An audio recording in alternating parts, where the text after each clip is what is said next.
Hello. Hey, thank you so much for joining us for today's live stream. My name is Andy Kaufman, and I'm the host of the People and Projects podcast, joining today from Chicago. And normally what I'm doing, and I'm standing right here, is interviewing people who are authors and thought leaders. But today I'm joined by some friends and colleagues these are people on the front lines with organizations that are helping people learn how to lead and deliver. And I thought it'd be good just to do some quick intros. Molly, you're on my left here, so let's have you go first, then Ashleigh and Jeremiah. Sure. Hi, everybody. My name is Molly Beran. I am a PMP, Certified Project Manager, and I have been facilitating with Andy and his group now for, going on, I think, 3 years. I'm also an independent consultant, and so I manage projects, I do corporate training, and I help clients solve their annoyingly unresolved problems that prevent their teams from getting stuff done. Right on. Love it. Yeah, thank you, Ashleigh. Hi, I'm Ashleigh Clark. I'm a member of Andy's facilitation team, also the owner of Process Alchemist. I have a YouTube channel and a podcast called the Project Gals Podcast. And I've been in IT and project management for going on 20 years. I do training, workshops, consulting. Some of those are Andy's project management training. Some of them are my own team management strategy trainings. But happy to be here. Looking forward to the next hour. And I highly recommend your podcast. In fact, let's make sure to put a link in the LinkedIn stream, the comment stream about that, because it's fun. You're a couple episodes in and really fun. I think really engaging conversations. Fun. Yeah, for sure. So Jeremiah, tell us about you. Hi, my name is Jeremiah Hammon. I am a PMP. I am also part of Andy's facilitator group. New to this year. It's been fun. It's been an incredible experience. I am the founder of Project Revolution and the author of the Project Management Pathway. And I've been a project manager going on 18 years, been dabbling, actually officially, and been dabbling in it most of my life, entrepreneurism and project management as long as I can remember. And I'm really happy to be here. I'm so glad the three of you agreed to join, because I just want to tell everybody who's watching that this is a group I not only consider friends, but they're people I have just deep respect for their knowledge of leading and delivering, but also I just have passion for helping people develop these skills. Mm-hmm. And so if you ever have a question, I'm saying this to the people listening, if you ever have a question about project management or leading, it could be a very specific scenario, but just in general, don't hesitate to reach out to any one of us here, okay? Just go directly. If you've not connected with us on LinkedIn, do that. But I just invite you to just build a relationship here, because these are people I would go to war with. In fact, many of them mentioned they're part of my facilitation team. I put them up in front of some of my best clients. I have zero fear that they have just nailed it. And so I highly recommend each one of these people. So with that in mind, we had some comments leading up to the time, and one of them was submitted by Rebecca Siegel-Coyle from Oregon, which, if I'm not mistaken, that's your co-host, right, Ashleigh? She is, yes. For your podcast, yeah. And so I'm going to read the question, right? So here's how it goes. I hear so many PMO leaders say we can't go in and just solve the problems, okay? We have to bring people with us. And Rebecca said, personally, I feel like I've done this, but I'm looking for other examples and perspectives. And then she said, I'd love to hear from each of you about your experiences with managing upward in your leadership roles and how you've successfully brought your team along with you. As seasoned leaders, we know this is essential, but I'm curious about how you've accomplished this. So Molly, I don't know, I feel like this is right in your lane here. So sure. What comes to mind? Sure. So, I think that is such an important point. We can't do any project management without good relationships, and good relationships really start with a foundation of trust and respect. And for me personally, I have had the most success in helping implement when I've got a leader who's already in my corner. So I just rolled off of a big engagement where we rolled out a set of enterprise project tracking dashboards and tools across the organization. And it started with a sit-down conversation that I had with the CFO, who said, Molly, I got to get a handle on all these projects. They're tracked on Post-it notes and PowerPoints and Excel across the company, and I can't make heads or tails of it. So, I I worked with her to figure out, okay, what tools do we have on hand? What do we want to roll out? And she actually came to our first kickoff session and started telling everybody, why are we doing this? That was the first question that I answered in what wound up being a series of 5 or 6 workshops over the course of a quarter, where then I taught people how to use the tools they had selected, how to use the dashboards and reports that I had designed, and then helped the executive team learn how to read and use those tools in their daily lives. So I think for me, it's always a process of starting with your sponsor, whomever that might be, making sure you've got their buy-in. Totally. And then I've always had a lot of success in doing training and or workshops and or just like going out to team meetings and making sure that all of the right stakeholders know what's happening, are getting whatever it is that they need to participate, and understand too that we're all in this together and we're all one team. Yeah. Did you have a thought on that, Ashleigh? Yeah, what I would add on to it is I don't love the phrase managing up, because I think if I went to every single manager I've ever worked for and said, hey, I'm going to manage you, they would not appreciate that very much.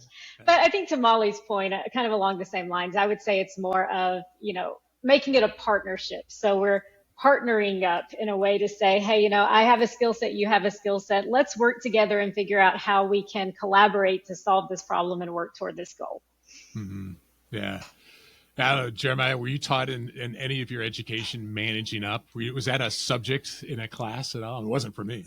It wasn't for me, but it was actually something a lot of the leaders I worked with, some of the greatest leaders, were very focused on, was how do you actually manage up and know your circle of influence and your allies, constantly knowing your people around you at all times and what their needs, wants, and desires are, and how do you communicate that effectively?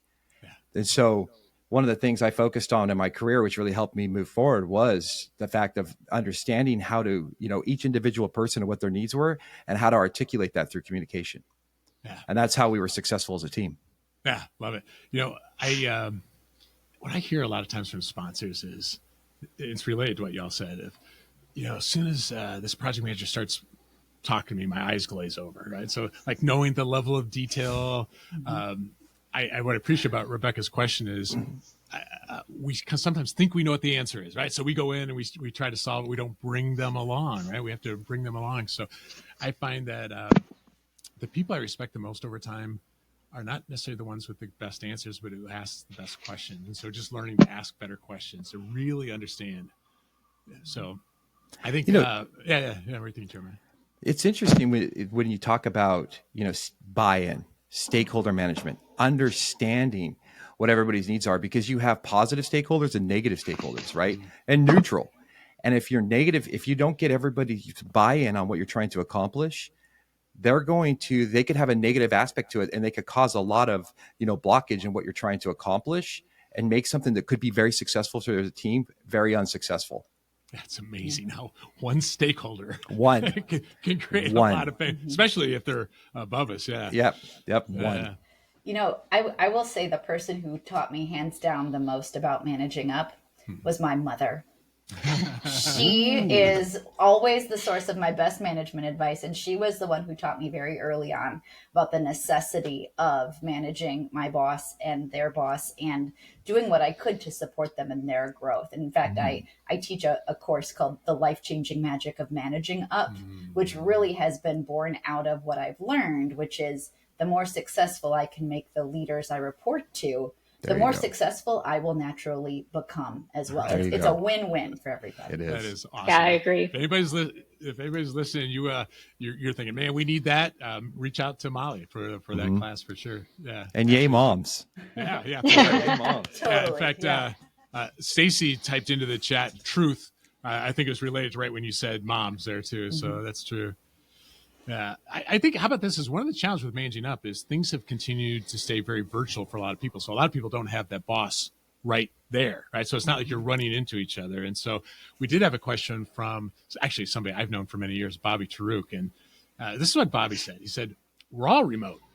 So his question, in this case, is not in the context of managing up, but he says, I think sometimes my team members are playing hooky, right? So that's how he described it. How do I crack the whip? So this is a direct quote, okay? How do I crack the whip without breaking people's back and not killing morale, metaphorically speaking, of course? So Ashleigh, I know this is something near and dear to your heart. It is. So I'm a huge fan of remote work. So I talk about this quite a lot. And one thing I would like to bring up in context with that, I am not somebody who has started remote work since the pandemic. I've actually been a remote employee since 2016. So I haven't had an office to go into in over 8 years now.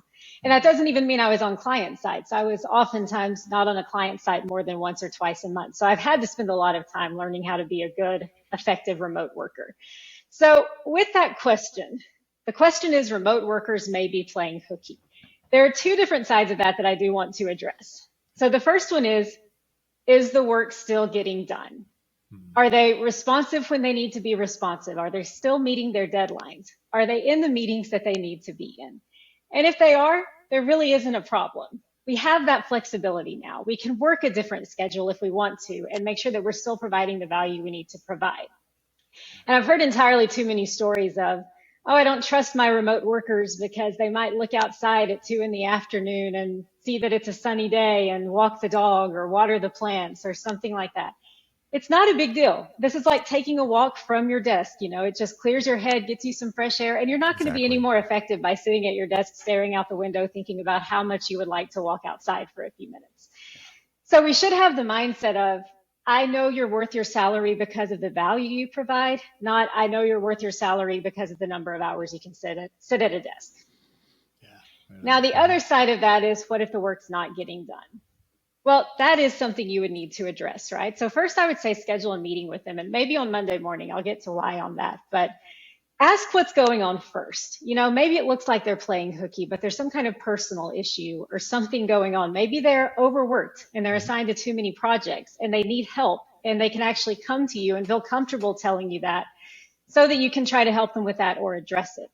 But it also will put them on guard, right? It's going to let them know that you're paying attention. You see that that behavior is occurring, which is why I was saying maybe Monday morning, so you can talk through what's coming up through the week, what the deadlines are, what the meetings are that you need them to be at, and make sure that they're committing to be there, that they are confirming they will attend. They'll be accountable for those things that they've committed to. And that should help keep them focused. So hopefully that's like level one, you know, that'll help resolve it because they know you're paying attention to those things. If it persists, yes, you're probably going to have to check in more regularly. Maybe for a few weeks, you need to schedule those Monday morning meetings to make sure that you're coordinating and staying on top of things.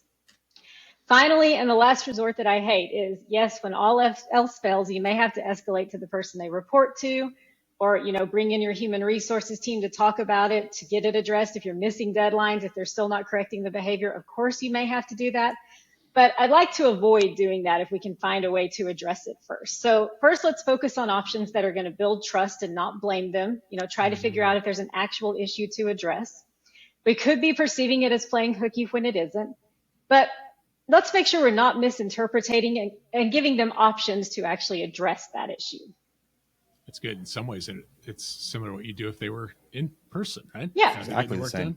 I actually, I hired a guy once. He told me during the interview that there wasn't enough work, so he wrote a program that made it sound like a keyboard, the sound that came off it, and he could put his head back and sleep. And I actually hired the guy because I'm like, that's somebody who's creative and innovative, and that's on me if I'm the boss and he doesn't have enough work.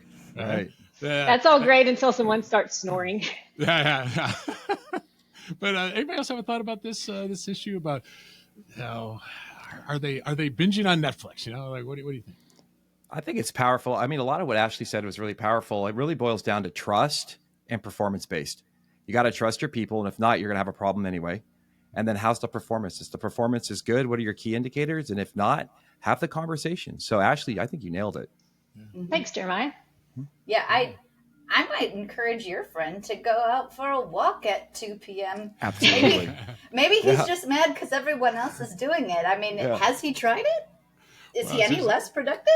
I don't see Bobby in the chat here yet, but I will say this: Bobby's worked remotely for a long time, so he's been on both sides of this. So my guess is, I know he's a big pickleball guy. So I bet there's a little midday pickleball going on here. But I love it. I think it does bring up an interesting thing of state. How do we deal with working remote? And because it's not gonna go away anytime soon, at least in partial, right? It's gonna be a hybrid for a while.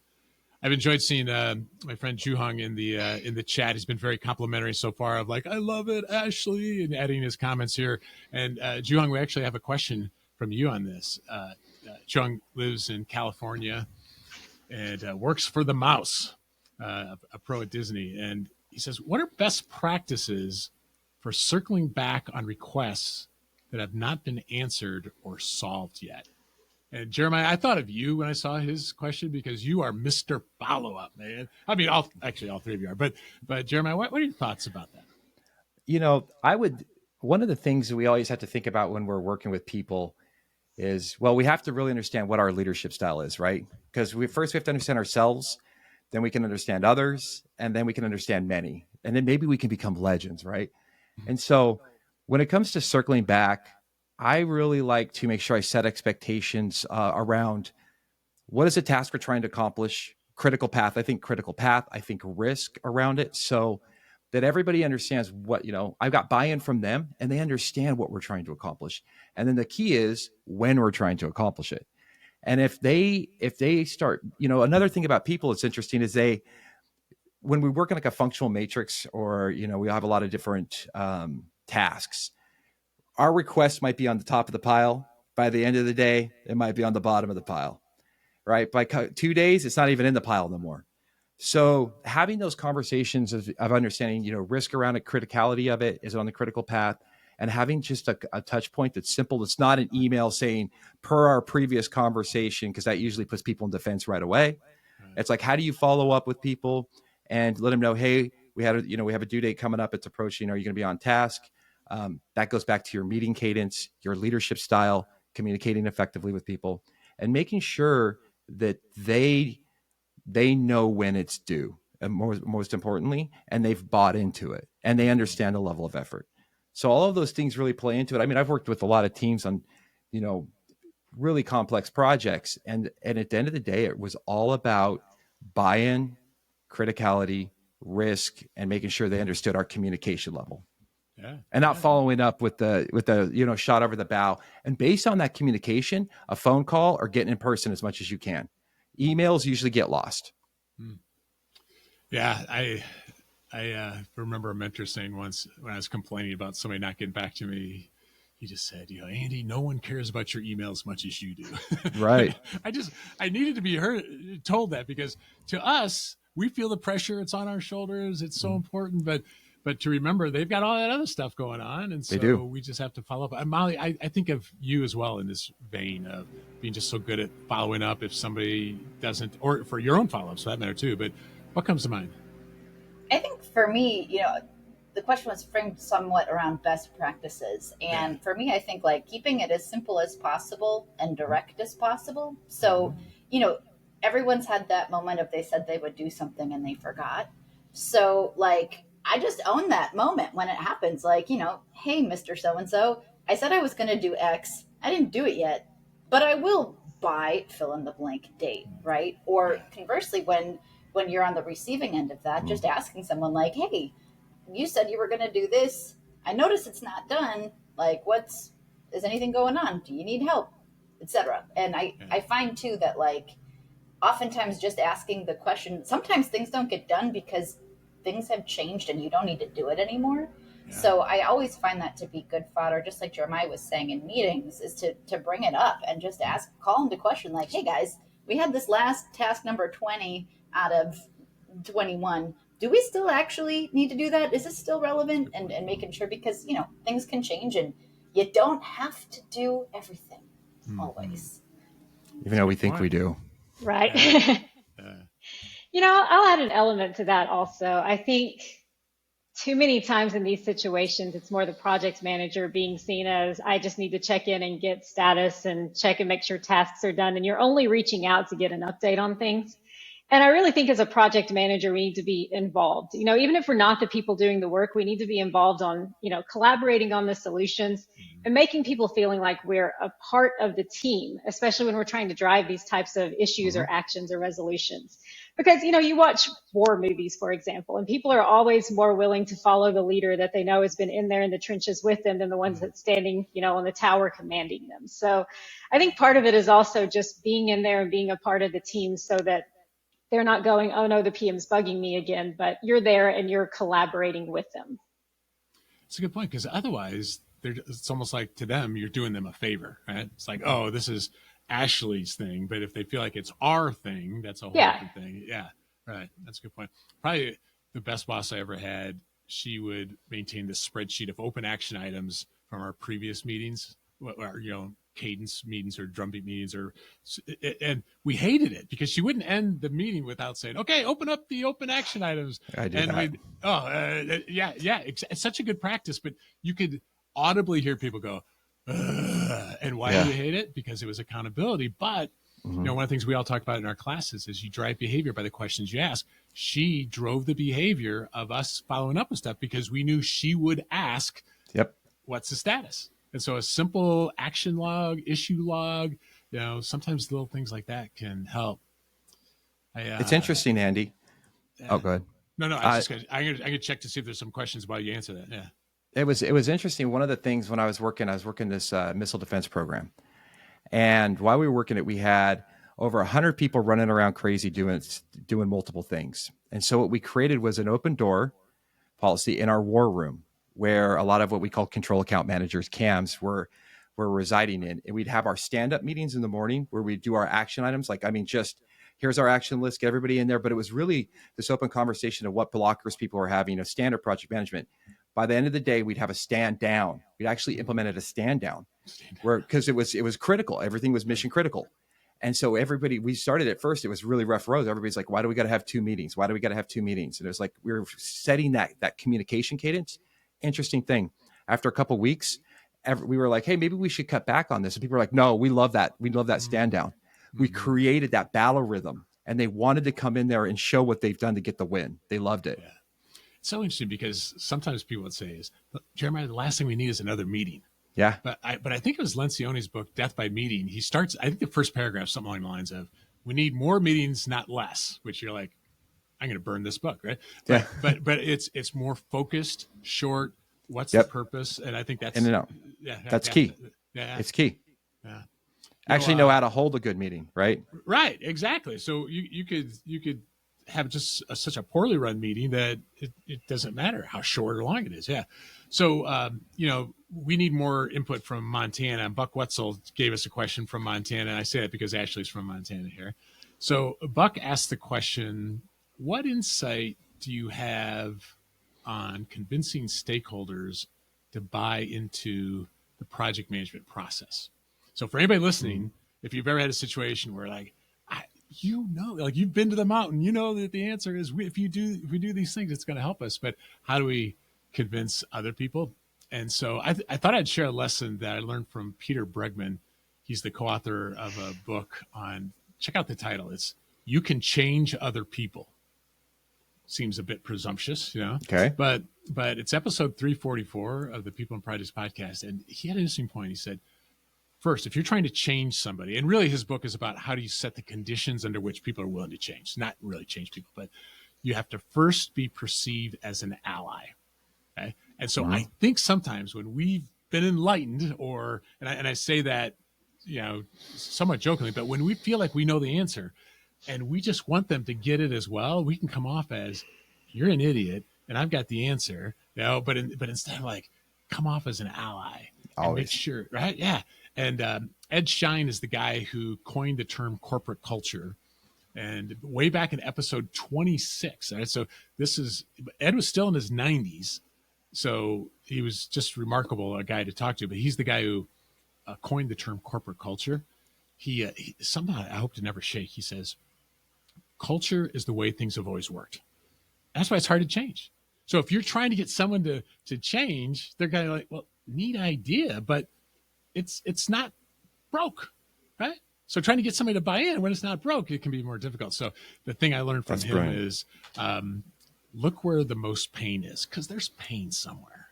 And it's so much easier to get somebody to change. So instead of we're going to go agile, or instead of we're going to do whatever intervention you want to do with project management, sometimes I won't even call it a work breakdown structure. I won't even call it a risk register or whatever. It's we won't even call it a risk exercise. They say, hey, what could go wrong? Right? Yeah. But where's the pain?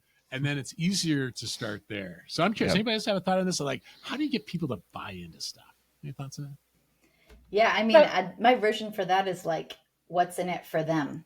right? So That's finding good. the pain or finding the benefit, finding the prize, it's you're right, you can never change someone, but Hmm. you can befriend them.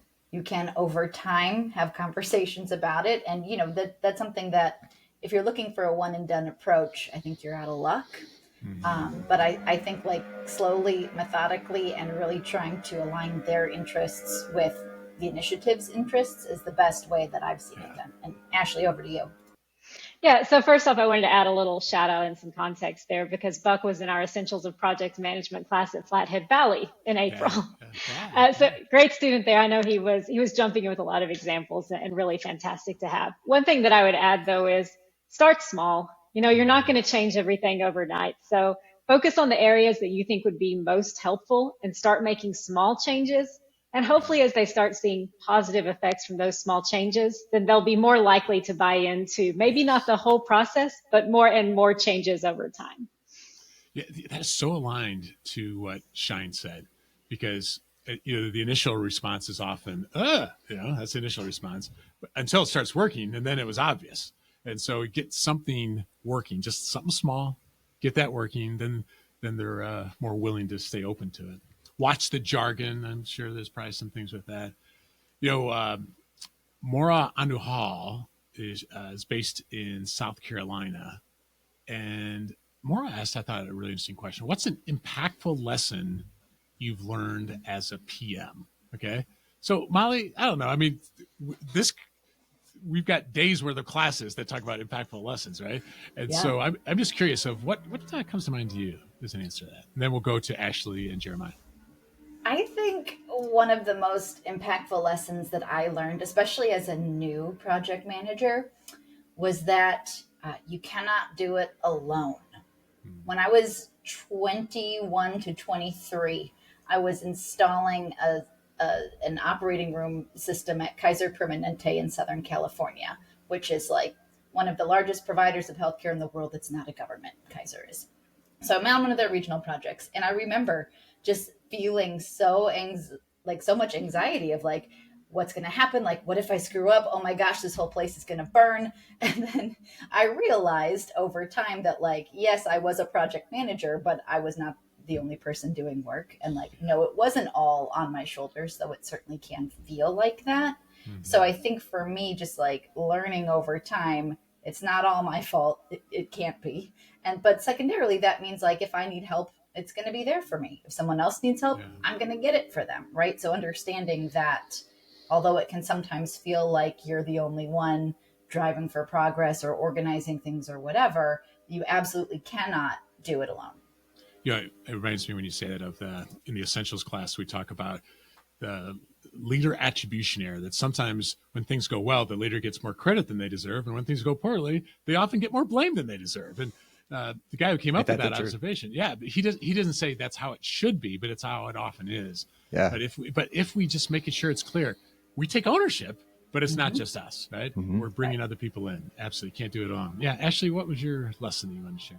Yeah, so I would elaborate on what Molly said to a degree, but I think it's more about what I have learned is build relationships. And we talk about that in the training too, right? That project Yeah, management is about having your formal and informal networks and building right, relationships. But right. you need to build those relationships, build trust with your team and the people you work with. And really, as selfish as it sounds, create a really good reputation for yourself when you're working with everyone. Because, Mm-hmm. I can remember working with people all the way back in 2011 where I worked a lot on those relationships as my first project manager role. And those people still reach out to me today sometimes whenever That's they're, great. thinking about I might need to hire somebody or I might need to bring someone in or, hey, I want Ashley's thoughts on this. So, building those relationships so that people want to work with you and want to keep working with you and want to respond whenever you ask for an update on something, is vital to being a project manager.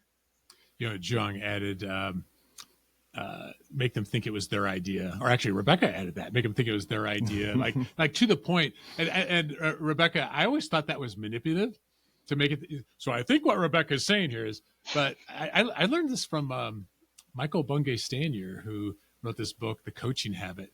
So if somebody goes, hey, Rebecca, what do you think we should do here? Then what, instead of saying, I know the answer, it'd be like, well, what do you think we should do? Right. And so it literally Have them. is their idea. So it's not a manipulative thing. And so I think you're right on there, Rebecca. Jeremiah, a lesson you feel like has been impactful for you?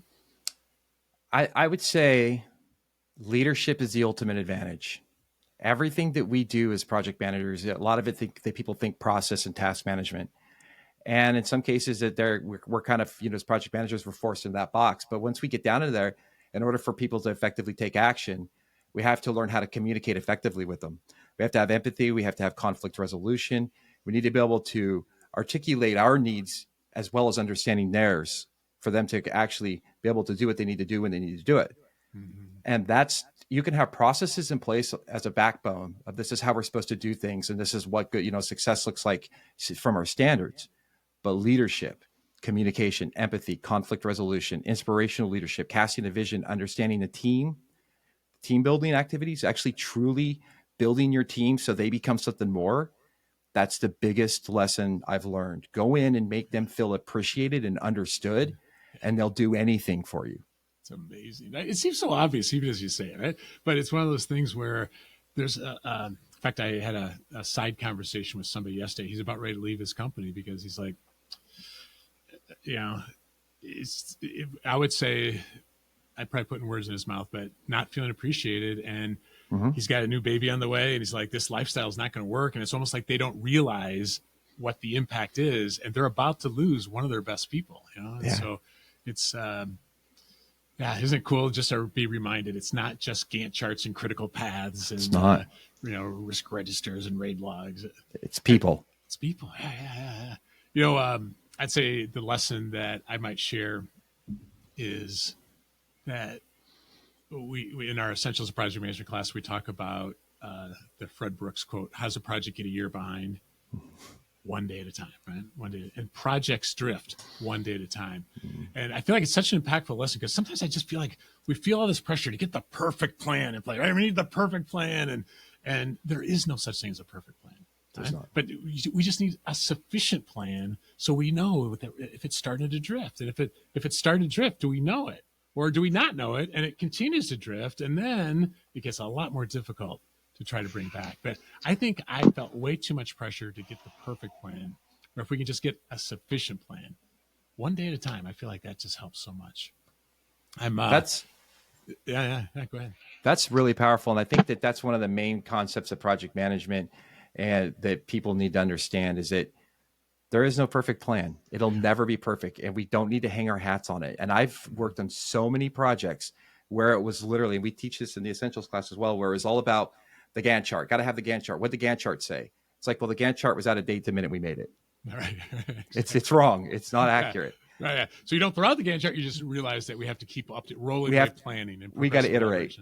Yeah. Let's end it with a question. Juhong asked this in the chat. The question is, how do y'all stay in a learner mindset? So Jeremiah, let's go to you, Ashleigh, and then Molly. Let's use this as our last question. How do you? Because one of the many things I respect about all three of you is you're constantly learning. How do you do it? I just have a passion for knowledge and growth. And every time that we have interactions with people and we talk to somebody and you reflect, that's what I love about even simple like Scrum methodologies, right? We do a retro just on what we do. And in the project management pathway, I actually wrote a book where it's like everything was about how do we interact in the world, and everything's about growing yourself to be, to find your truest and deepest potential. Who can I really be? And so that one curiosity, always being curious constantly when I approach people, approach everything, it just always gives me a little distinction that I have to go out and learn, and it just keeps growing. So curiosity for me is what they say it killed the cat, but really it helps me growing. So true. Chris Voss, the negotiation guy, said, curiosity is the ultimate hack for anything. It is. Perhaps for every question we covered today, if we stay curious, right? I got one thing to add to that, just really quick. My brother-in-law, he works for a radio show, and he's nationwide, really popular guy, and he just has this knack with people. And I asked him this one question. I said, how do you do it? How do you get in front of anybody, talk to people and all this stuff? And he looks at me and goes, I'm genuinely curious. Right. That's awesome. That's it. I love it. I love it. That's it. That's Dale Carnegie's book on How to Win Friends, Influence People in a nutshell, right? Just be others focused, be curious. Ashleigh, I mean, man, you're learning in so many ways, building a business, having, built other things. So how do you stay in a learner mindset? Yeah, so there are a couple of things there. One of them I think directly relates to what Jeremiah said about curiosity. But first off, ask questions. Just never be afraid to ask a question. You're in a meeting and you just want to know how something works with something you've never used before. Ask the question. Ask people questions about themselves. I'm totally the type that will be sitting at my desk and go, I wonder how avocado trees are made, and sit here and Google it randomly just because I was curious about it. Yeah. And the other part of that, I think, is don't be afraid to learn and not know something. I think one of the biggest things that stops us is fear that when we start trying to learn something, we're not going to understand it, or it's going to take too much effort, or we're going to feel stupid if we can't figure it out. And if you take that mindset away, just go in, Google something, play around with it, but don't be afraid to go in and, fail 10 times before you find the right way to do something, but always be willing to jump in and say, let's see if we can figure out how to do this. Right. Let's figure it out. I love it. Yeah, that's good. Yeah, Molly, how about you? I love both of what Jeremiah and Ashleigh said. Totally second that for sure. And I would add to it that somewhat paradoxically, I think I stay in a learner mindset by doing teaching and by coaching and like trying to help other people learn. For me, I've really got to synthesize something if I'm going to explain it to somebody else.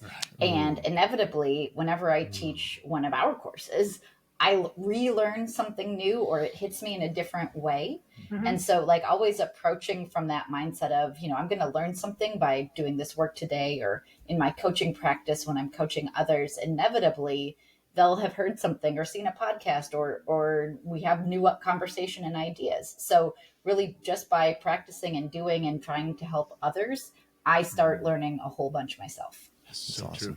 I think it's Jerry Weinberg's book, Secrets of Consulting. I think he called it the strawberry jam principle, that the further out you smooth it out, the thinner it gets. And where he went with that is all of us give keynotes. If we're speaking to hundreds of people, there's only so much impact we can get. When we're standing in front of a group of 20 people, we can't hide, in the sense of we're faced with real questions and we have to tailor it to the responses. When you're coaching, right, you're right there. You can't just rely on simple answers to complex questions. And so I think there's nothing about being on the front lines that really helps. And I'd say for me, the forcing function for me on learning is hosting a podcast. And so what cracks me up is Juhong asking this question, because he just kept saying in the chat, I read that book too. I read that too. Judd, we read the same books because you listen to podcasts and you buy it. And there's something about I think you almost have to force yourself to read these days, right? Because there's so many other things that are just vying for our attention. So whether it's summaries, whether it's actual book, I'm not a fast reader, but I've learned to read a lot faster because of a forcing function to do it. So whatever it is, I don't think we drift towards learning. I think we drift towards complacency.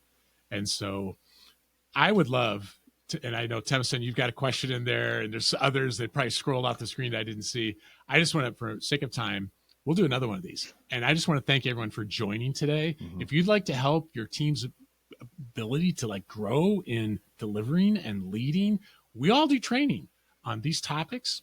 And whether it's helping people prepare for the PMP or you need a speaker for an event, that's what we do. So I have complete trust in each of the people here. So reach out directly. And thank you so much for joining us today. We'll see you at the next one. Hey, thank you all for joining. Thanks, everyone. Thanks, Thank you, everyone. Mm-hmm.